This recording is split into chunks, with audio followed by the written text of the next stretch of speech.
छत्तीसगढ़ के पूर्व मुख्यमंत्री और भाजपा के राष्ट्रीय अध्यक्ष डॉक्टर रमन सिंह पत्रकार ले बातचीत करत हुए झीरम घाटी हत्याकांड में जान गंवाए वाले नेता और सुरक्षा बल के जवान ला श्रद्धांजलि दीन। संगे में झीरम मामला और नवा सांसद भवन के उद्घाटन ला लेके मुख्यमंत्री भूपेश बघेल डहार दिए गए बयान ला पलटवार करत हुए डॉक्टर रमन सिंह कीन की भूपेश बघेल डहार झीरम मामला में दिए गए बयान ला राजनीतिक ले प्रेरित बढ़ात हुए कीन झीरम घाटी के जांच तत्कालीन मनमोहन सिंह जी के सरकार के बेरा में एनआई के हाथ। झीरम के 10वीं बरसी पे मैं सभी शहीदों को श्रद्धापूर्वक याद करते हुए उन्हें श्रद्धांजलि अर्पित करता हूं। जहां तक सवाल है जांच का और जांच की प्रगति का, आपको स्पष्ट मालूम है कि उस दौर में प्रधानमंत्री मनमोहन सिंह जी ने एनआईए का गठन किया। एनआईए सर्वोच्च संस्था है जो ऐसे जांच के लिए उपयुक्त होता है और मनमोहन सिंह जी ने सही किया।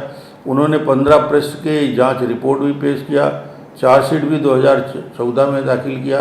आगे की कार्रवाई करना था मगर भूपेश बघेल को संतोष नहीं हुआ।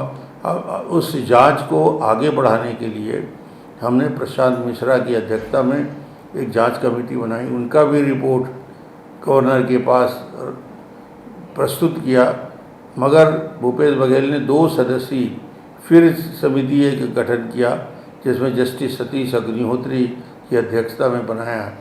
ये पूरी प्रक्रिया मुझे लगता है कि जब एनआईए ने रिपोर्ट पेश कर दिया, देश की सर्वोच्च संस्था ने कर दिया, उस पर आगे काम करते।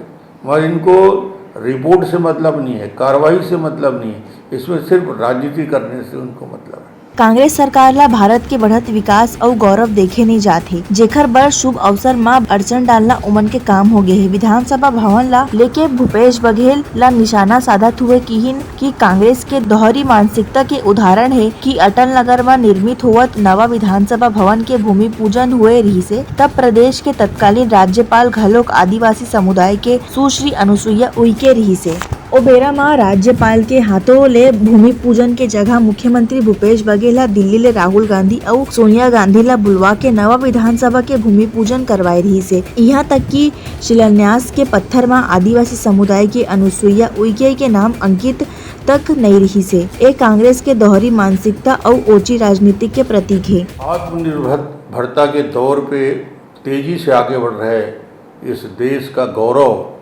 और लोकतंत्र का मंदिर, लोकसभा का हमारा संसद का भवन बन के तैयार है, उस पर जिस प्रकार की राजनीति हो रही है, मैं कांग्रेस पार्टी और अन्य विपक्षी दल से कहना चाहूँगा कि दोहरा चरित्र ना दिखाए। और ख़ास तौर से मैं उदाहरण जब देता हूँ छत्तीसगढ़ से, तो छत्तीसगढ़ में हम देखते हैं किस प्रकार का चरित्र भूपेश बघेल और कांग्रेसी का दिखता है।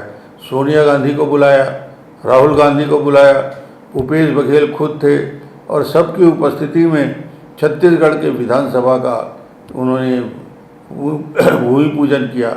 और जिस प्रकार यहाँ के गवर्नर जो अनुसूचित जनजाति की है, उन गवर्नर को न पूछा गया न बताया गया। मुझे लगता है कि ये अपमान है अनुसूचित जनजाति के गवर्नर का। और आज जब भारतीय जनता पार्टी ने इस देश के सर्वोच्च स्थान पे सर्वोच्च सम्मान अनुसूचित जनजाति की महिला द्रौपदी मुर्मू जी को दिया, तो उनको ये पच नहीं रहा है। इसको राजनीति के चश्मे से देख रहे हैं और राजनीति कर रहे हैं जो निश्चित रूप से उचित नहीं। ब्यूरो रिपोर्ट, उत्तलंघा न्यूज़।